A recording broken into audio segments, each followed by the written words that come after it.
अस्सलाम वालेकुम जी, मैं हूं नवीद रज़ा और your favourite show is here, mental health check. बड़े मज़े का आपके फीडबैक आ रहा है हमारे पास और हम वी आर ग्लैड कि आपकी हम बहुत सारी मुश्किलात में आसानी पैदा हो रही है इस शो के थ्रू।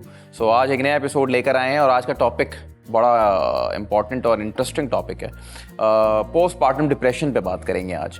पोस्टपार्टम डिप्रेशन के बाद क्या उसके साइन एंड सिम्टम्स होते हैं, किस तरह से उसे डील करना चाहिए, किस तरह से ज़िंदगी में आपको वापस रेगुलर आप आ सकते हैं और इससे फ़ाइट करके आपके नॉर्मलाइज हो सकती हैं चीज़ें। उसके लिए हमारे पास हमारी एक्सपर्ट मौजूद हैं, doctor Kanwal Qadeer. She is psychologist, PhD, my wife, that you all know. तो आप बताएंगे। Welcome to the show. Thank you. Postpartum depression एक ऐसी चीज़ है जिस पे मुझे ज़्यादा बात करते हुए लोग दिखे नहीं हैं, लेकिन इट्स वेरी सिवियर। बड़े डिप्रेशन का फेज़ होता है एक, आई थिंक, और बड़ा ही कोई मूड अप एंड डाउन चल रहा होता है, हार्मोन्स डिस्टर्ब हुए होते हैं। What exactly is this postpartum depression? तो postpartum depression is a period जो हम मार्क करते हैं from delivery up till 40 days. 40 days पर एक्सटेंड भी हो सकता है। और देखें वो जो 40 डेज़ हैं उसकी रेलेवेंस रिलीजन में, कल्चरली, मतलब सब जगह हम देखते हैं कि 40 days after birth are critical, usually वो कहते हैं। सो दो चीज़ें डिफ्रेंसिएशन होती है। एक हम कहते हैं, एक होते हैं पोस्टपार्टम ब्लूज और एक होता है पोस्टपार्टम डिप्रेशन। ठीक है। पोस्टपार्टम ब्लू जो है वो तो nearly every woman who has given birth will go through, ठीक है, क्योंकि उसके रीजंस बहुत सेवरल हैं। एक तो द एंटायर डिलीवरी पीरियड जो कि कुछ लोगों के लिए traumatic, it's not an easy वो, फिर ठीक है, फिर फिजिकली आप बहुत वीक होते हैं, तो फिजिकल सिम्टम्स के जो वो है, मतलब आपके अंदर स्ट्रेंथ नहीं होती, हेड स्पिनिंग बहुत हो रही होती है, मतलब रूटीन चेंज हो गया, वो तो है मेंटल सिम्टम्स हैं। तो फिजिकली आपकी बॉडी में बहुत सारी चेंजेस आ रही होती हैं, जिसमें सबसे ज़्यादा हार्मोनल चेंजेस हैं। तो उसकी वजह से एक ब्लू आना, कि जिस तरह एक सैड मूड कॉन्स्टेंटली रहना, वो एक फिजिकल एस्पेक्ट भी है जो कि सब लोग को होता है। ठीक है। लेकिन जो पोस्टपार्टम डिप्रेशन है वो हम कहते हैं is more severe than postpartum blue, और वो सबको नहीं होता, but a lot of women do go through postpartum depression. उससे वर्स पोस्टपार्टम साइकोसिस भी होता है, उसके बारे में भी हम बात करते हैं। तो पोस्टपार्टम डिप्रेशन में जो टिपिकल हम कहते हैं ना डिप्रेशन के सिम्टम्स होते हैं, जिसमें हेल्पलेसनेस, होपलेसनेस, इनकंसोलेबल क्राइंग, इंसोम्निया या हाइपरसोम्निया, किसी चीज़ में दिल नहीं लगना, किसी चीज़ का इंटरेस्ट नहीं होना, मतलब even there could be thoughts related to killing the child और किलिंग योरसेल्फ, ठीक है। ये सब चीज़ें अगर ये वाले सिम्टम्स की सिवेरिटी पे चले जाएं तो हम उसको पोस्टपार्टम डिप्रेशन कहते हैं, और उसका एक्टिव ट्रीटमेंट रिक्वायर्ड होता है। मतलब ये वो चीज़ नहीं है जो अगर पोस्टपार्टम डिप्रेशन में कन्वर्ट हो जाए पोस्टपार्टम ब्लू, तो फिर ये खुद ही ठीक नहीं होता। अच्छा, अगर आसान लफ्ज़ों में बात करें तो जैसे कि एक खातून है जो एक पूरे प्रोसेस से गुजरी है, 9 महीने की प्रेगनेंसी के, फिर उन्होंने बच्चा डिलीवर किया है, चाहे वो नॉर्मल डिलीवरी हो चाहे वो सी सेक्शन हो, तो वो एक पूरा ये एक एपिसोड है। उसके बाद ये होता है कि जी अब आप वो सब उससे गुजर के आप घर आएँ, आप थोड़े रिलैक्स रिवील लें कि भाई ठीक है जी बच्चा हो गया है। अब वो उस बच्चे की पूरी साथ में आपके प्रोसेस, एक पूरी जिम्मेदारी, वो चीज़ें, तो इसकी वजह से ट्रिगर करता है या ये पहले ही प्रेगनेंसी में ट्रिगर कर गया होता है? देखिए दोनों चीज़ें हो सकती हैं। मोस्ट लाइकली कहते हैं कि वो ट्रिगर आफ्टर बर्थ करता है बिकॉज ऑफ एडेड रिस्पॉन्सिबिलिटी, चाहे वो आपके फर्स्ट चाइल्ड हो कि सेकंड चाइल्ड हो, दोनों के अपना अपने एस्पेक्ट्स हैं। कुछ लोगों के 3 बच्चे और होते हैं घर में, तो उससे चीज़ें आसान नहीं होती और डिफ़िकल्ट हो जाती हैं। तो फर्स्ट चाइल्ड में अगेन जो women do not have an idea कि क्या हो रहा है, किस तरह से हो रहा है, तो कहते तो वैसे रिसर्च कहती है कि ये होता डिलीवरी के बाद है। ये प्रेगनेंसी में, तो जो प्रेगनेंसी में एक्चुअली तो आपके हैप्पी हार्मोन्स काफ़ी ज़्यादा होते हैं आपकी बॉडी में, तो वो भी एक कॉज होता है कि जो आपके हैप्पी हार्मोन्स होते हैं, जो कि एक्चुअली आपके बच्चे को फॉस्टर कर रहे होते हैं ड्यूरिंग प्रेगनेंसी, वो एकदम से आपकी बॉडी से लीव करना शुरू होते हैं, क्योंकि आपकी बॉडी नॉर्मलाइज होनी है। तो जब ये हैप्पी हार्मोन्स लीव करते हैं तो उसकी वजह से आपके जो हार्मोनल, आपको एकदम से एक फीलिंग ऑफ लॉस आती है। ऑल्सो आई फील कि प्रेगनेंसी में women are very taken care of. कहीं भी किसी भी कल्चर में हम बहुत इंपॉर्टेंस देते हैं प्रेग्नेंट वुमेन को। As soon as you have the child, अगर आप मेंटली देखें तो सारी इंपॉर्टेंस किसके ऊपर शिफ्ट हो जाती है? बच्चे पे। तो मतलब nobody asks the mother anymore कि आप कैसी हैं, क्या हो रहा है, मतलब एवरीबडी, मतलब कोई घर भी आएगा तो उसका इंटरेस्ट बच्चा है, आप अब नहीं है। तो आई थिंक वो वाली लैक ऑफ इम्पॉर्टेंस भी शायद इस चीज़ को ट्रिगर करती है। फिर ऑफ कोर्स रातों को जागना, ठीक है, पूरा आपका routine has now become about the child, it's not about anyone else.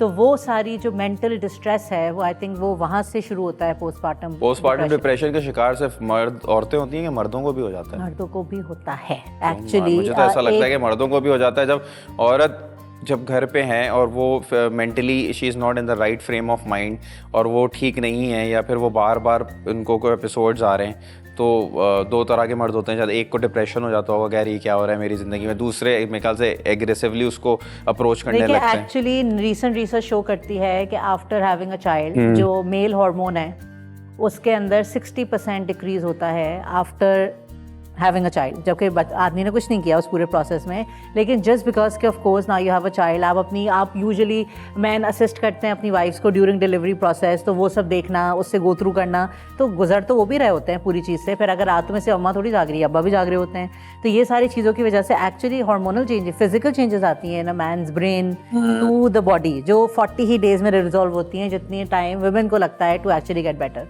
हाँ, तो आपको क्या लगता है कि जहाँ आपको लगे ये जो पूरा प्रोसेस है, अब इससे बहुत ही पॉजिटिवली किस तरह से बाहर आया जा सकता है? दोनों मियाँ बीवी की क्या एक्सरसाइज होनी चाहिए, और आपके जो इर्द गिर्द लोग हैं, जैसे आपके सास ससुर हैं या आपके माँ बाप हैं, भाई बहन हैं, जो आपके घर में इर्द गिर्द जो सपोर्ट है, जो एक, तो उन लोगों को क्या रोल अदा करना चाहिए? देखिए सबसे इम्पॉर्टेंटली हम एक कल्चरल वैल्यू से आते हैं जो हमने बिल्कुल रिजेक्ट कर दिया है। अगर आप चाइनीज़ कल्चर को भी देखें तो उसके अंदर 40 days the mother is at rest और बच्चा कोई और संभाल रहा होता है। उनके पास तो एक्चुअली ट्रेन वो होती हैं नैनीज, दाइयाँ, जिनको भी आप कह लें। हमारा भी कल्चर यही था। हमारे यहाँ भी एक घर में कोई 25 नौकर होते हैं। हाँ, तो हमारा भी कल्चर यही था। तो एक्चुअली ये ज़रूरी है, बिकॉज देखें अगर आप वेलबींग की बात करें, इमोशनल एंड मेंटल वेलबींग, उसके लिए आप एज अ कपल या the mother needs time without the child.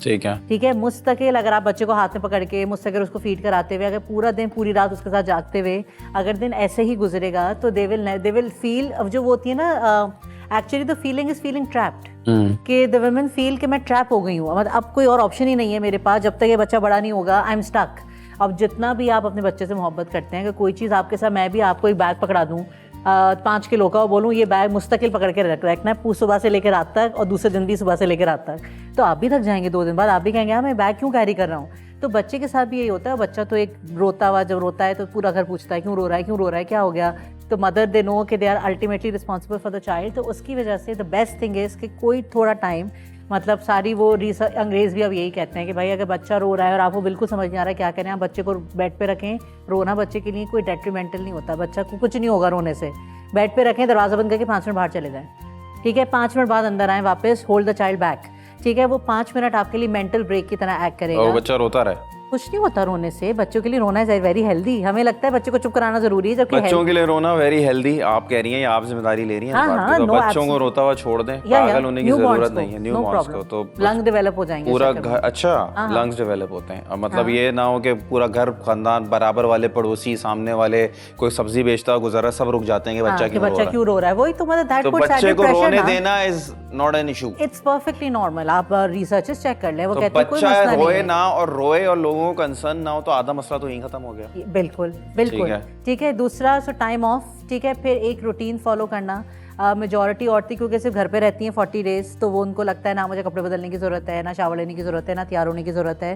तो एक्चुअली मेकिंग एन एफर्ट के रोज सुबह मैंने तो बच्चा पैदा किया है। हाँ, मतलब वो स्टेट में भी नहीं होती ना कि मैंने कहीं आना जाना है नहीं तो मैंने क्या करना है सब चीज़ें करके। तो अगर आप रोज सुबह उठ के तैयार हों एक्चुअली, और फिर वाकई में देखें वो कॉन्सेप्ट अब पुराने हो गए जिसमें हम कहते थे हाँ इम्यूनिटी कॉम्प्रोमाइज होती है, बिल्कुल होती है, लेकिन देखिए मेंटल इम्यूनिटी भी तो चाहिए ना। अगर आप किसी को भी 40 दिन घर के अंदर बंद कर देंगे तो किसी को भी डिप्रेशन होगा। ऐसी बात तो आउटसाइड टाइम, अब तो डॉक्टर्स खुद इनकरेज करते हैं। अगर आप काम करती हो, आपकी कोई नौकरी हो, आप डेली आपकी एक रूटीन हो और वो उस 40 दिन में डिस्टर्ब हो जाए तो भी इसका इफेक्ट आता है। यूजुअली तो वैसे औरतें मैटरनिटी लीव पे होती हैं तो बैडली कोई काम पे जाता है, लेकिन अगर आप बाहर निकलें एवरी डे, कोई सबकी जिंदगी एक जैसी नहीं होती। हाँ, और डॉक्टर सब कहते हैं कि भाई walk is a very essential part of brain development also. तो अगर आप वॉक बच्चे के लिए भी और अम्मा के लिए अच्छा, हमारी एक और भी चीज होती है ना, वो कहते हैं बस रेस्ट करो खाओ, रेस्ट करो खाओ, क्या मतलब ये करना चाहिए? बिल्कुल नहीं। Healthy diet is very utmost important. अगर आप डाइटरी चेंजेस भी इतने सिग्निफिकेंट देखें, आप प्रेगनेंसी में कुछ और खा रहे होते हैं, आफ्टर डिलीवरी बिल्कुल डाइट चेंज हो गई।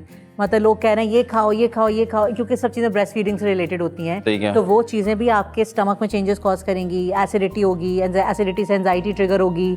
तो ये पूरा एक साइकिल है। तो मतलब sticking to a healthy diet, healthy routines, जो आपकी लाइफ रूटीन था वो करना।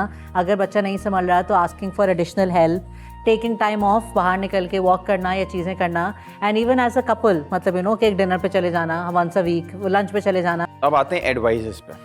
सबसे पहले मुझे ऐसा लगता है कि एक एडवाइस जो आप एक माँ को देना चाहती हैं जो एकदम डिलीवरी से बिल्कुल फारिग होके just got out of the hospital, को घर आई हैं और वो सेटल हो रही हैं, एक उनको आप क्या एडवाइस देना चाहेंगे जिससे वो उस बेचारी की ज़िंदगी आसान हो और वो बहुत ज़्यादा अपने ऊपर प्रेशर ना ले? देखिए एडवाइस से ज़्यादा मैंने तो ये रियलाइज़ किया, ऐसा मेरी एक फ्रेंड आई हुई थी कल, उसने मुझे कहा कि वो प्रेग्नेंट है, उसने कहा मैं प्री नेटल क्लासेस में जाती हूँ। प्री नेटल क्लास का मतलब है ये वो क्लासेस है जो आपको सिखाती हैं कि बच्चा मतलब प्रेगनेंसी के बारे में एक्सरसाइजेस कराती हैं, बहुत सारी चीज़ें। मैं कहती हूँ पोस्ट नेटल क्लास क्यों नहीं होती? मतलब ऐसे क्यों हम वाकई में ऐसी जगह नहीं होती जहाँ हम आप औरत के साथ आपसे जब तक डील करते हैं जब तक उसकी डिलीवरी नहीं हो गई। पोस्ट डिलीवरी केयर उनको कौन सिखाएगा, कौन उनको मेंटली प्रिपेयर करेगा, कौन उनको फिजिकली प्रिपेयर करेगा कि प्रेगनेंसी के ऊपर बात और डिलीवरी के ऊपर बात खत्म नहीं होती। उसके एडिशनल एक 40 डेज हैं जो शायद कुछ लोगों के लिए प्रेगनेंसी ज़्यादा डिफिकल्ट हो सकते हैं with the change in routine. तो आई जस्ट फील कि हम लोगों को जिस तरह ये शो के थ्रू हम शायद लोगों को मेंटली प्रिपेयर ही कर रहे हैं कि दैट्स नॉट इट। लोगों को लगता है once you come back from the hospital after having a child तो बस हर चीज़ नॉर्मलाइज हो गई। एक्चुअली नहीं होती चीज़ें, कुछ ज़्यादा वर्स हो सकती हैं।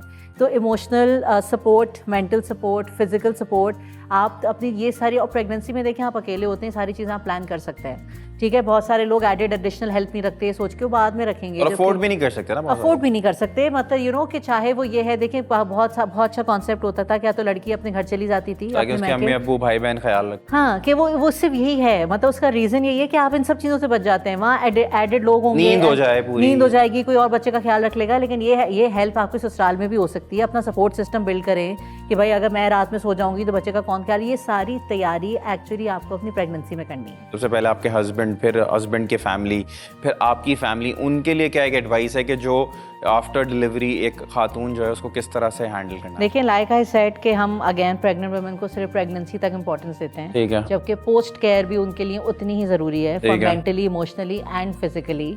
You require a lot of patience. ठीक है, अभी मेरा एक यंगर कुलीग है, उसकी भी वाइफ प्रेग्नेंट है, तो मैं तो उसको उसने मुझे फ़ोन आया, कहा वो बहुत इरिटेबल हो गई है, what am I suppose to do. तो मैंने उससे कहा जस्ट नो कि भाई she is going through a lot. ठीक है, तो थोड़ी अपनी एक्सपेक्टेशंस बिल्कुल मिनिमल रखना कि इस वक्त आप 40 डेज उनसे कुछ एक्सपेक्ट मत करें नए रूटीन में कि घर भी साफ मिलेगा तो घर में खाना भी मिलेगा तो अच्छे मूड में भी मिलेंगी, तैयार हुई भी मिलेंगी। तो थोड़ी अपनी एक्सपेक्टेशंस बिल्कुल रिड्यूस, हर चीज़ नॉर्मलाइज हो जाएगी, पर it is going to take time. ठीक है, if it's too much for you, मतलब man have that option that they can take a break, मतलब they can go out, come back, अपनी चीज़ें जो करते हैं वो कर सकते हैं। ठीक है, बट अच्छी बात होती है, मतलब अब तो पैटर्नल लीव्स भी आ गई हैं कि भाई फादर को भी लीव दें so that they can stay home and help the mother. अभी पहले उनके बच्चे भी होते हैं, किसी का 1 होता है, किसी का 2 होते हैं, किसी के 3 होते हैं, तो उनको किस तरह से हैंडल किया जाए? मुझे तो लगता है डिप्रेशन 50% तो यही होता है कि उस बेचारे के साथ क्या हो रहा है। हाँ, और उसके लिए भी अगेन ये सब प्री प्लानिंग है, मतलब कि अगर मैं तो कहती हूँ अगर स्कूल है तो भाई बच्चों का रूटीन स्कूल में रहने दें, बच्चों का रूटीन चेंज मत करें। और जून जुलाई आ गया, और अगर जून जुलाई आ गया, इस तरह हमारे पास आ गया है, तो उस केस में बस you just have to plan activities with your older kids. उनके फ्रेंड्स को बुला लें कि आपको उनको बिल्कुल आप मुझे ऐसा लगता है कि जो नया बच्चा होता है, जो न्यू बॉर्न होता है, उसको बेचारे को क्या पता, उसके इमोशंस नहीं होते, उसकी अटैचमेंट नहीं होती, तो थोड़ा सा उसको तो आपको समझाने की जरूरत नहीं है कि मैं 1 मिनट आ रहा हूँ। जो बड़ा बच्चा है उसको आपको ज्यादा टाइम देना पड़ता है, उसको इमोशनल नीड ज्यादा है, फिर उसको ऐसा लगने लगता है कोई ऐसा आ गया है जिसको मेरी अटेंशन मिलने लग गई है। और आप जो कह रहे हैं ना फादर और बाकी लोग क्या कर सकते हैं, एक्चुअली वो सबसे ज्यादा हेल्प यही कर सकते हैं, वो बच्चे का ख्याल रखें, वो बड़े बच्चों का ख्याल रखें। ठीक है, ताकि the mother can spend time with the smaller one, because वो किसी और के ऊपर डिपेंडेंट नहीं है, and the older ones can be taken care of by the family. तो आपने अब ये बताया कि पोस्टपार्टम डिप्रेशन जो है वो खातून इस तरह से हैंडल करें और जो इर्द गिर्द लोग हैं वो उस तरह से हेल्प करें ताकि उस औरत के लिए थोड़ी सी सपोर्ट सिस्टम बन सके। वो कहते हैं it's a famous saying, it takes a village to raise a child. Village का मतलब यही होता है। और हमारा देखें अभी गाइस आर लकी कि हमारे पास ख़ानदान होते हैं, हमारे पास घर में माँ बाप होते हैं, सास ससुर होते हैं, नंदे होती हैं, साले होते हैं, बहन भाई होते हैं, जो मिल के शुरू के 15-20 दिन आपके लाड प्यार उठा रहे होते हैं, आपका ख्याल रख रहे होते हैं, आप लोगों के आपके बच्चों का ख्याल रख रहे होते हैं। तो ये एक मुझे लगता है जॉइंट फैमिली में रहने का जो होता है ये एक फ़ायदा भी होता है। जो बहुत सारे लोग ऐसे होते हैं जिनकी फैमिलीज़ नहीं होती, बहुत सारे ऐसे लोग होते हैं जो फैमिली के साथ नहीं रह रहे होते, तो उनको उस हिसाब से उस चीज़ों को हैंडल करना पड़ता है। वो हेल्प ले लेते हैं, वो डे केयर्स का सहारा लेते हैं, तो उसमें कोई बुराई नहीं है। और बच्चे अच्छा बड़ा करना, उसकी अच्छी तरबियत करना ज़रूरी है, ना कि आप एक दूसरे दूसरे को स्ट्रेस दे के परेशान करके बच्चा बड़ा करें तो वो तो आई थिंक थोड़ा डिफिकल्ट हो जाता है। जो मकसद है इस शो का वो ये है कि आपको बताया जा सके कि जी इस तरह से हैंडल करें, किस तरह से एक दूसरे का ख्याल रखें, किस तरह से एक जो मेंटल हेल्थ जो है ना वो आपकी इफ़ेक्ट करती है, आपके लुक्स को, आपकी बॉडी को, आपकी फिज़िकली, आपको पूरा इमोशनली। तो मेंटल हेल्थ बहुत ज़रूरी है। तो पोस्टपार्टम डिप्रेशन पे आज हमने बात की और हमने आई एम श्योर कई किसी हद तक चीज़ों को आपको समझाया होगा कि किस तरह से ख्याल रखा जा सकता है। ख़वातीन तो आई एम श्योर एक पूरा प्रोसेस से गुजर रही होती है, उनका सपोर्ट सिस्टम बड़ा अच्छा होता है। मर्दों के लिए होता है कि मर्द बड़े अंदर रखते हैं चीज़ें, सेंसिटिव होते हैं, ज़्यादा बोल नहीं रहे होते, एक्सप्रेसिव नहीं होते। तो मुझे ऐसा लगता है कि अगर आप कुछ नहीं कर सकते तो एटलीस्ट खामोशी से अपना काम करते रहें। You should not be vocal about it. शोर शराबा करके वो चीज़ें हेल्प आउट नहीं होती और मज़ीद बिगड़ती हैं। So this is it for today और आई होप पोस्टपार्टम डिप्रेशन पे आपको हमारा एपिसोड पसंद आया होगा और हम आपसे नेक्स्ट एपिसोड पे मिलेंगे। मुझे नवीद रज़ा को, कमल कदीर को इजाज़त दीजिए। अपना ख्याल रखिएगा। अल्लाह हाफ़िज़।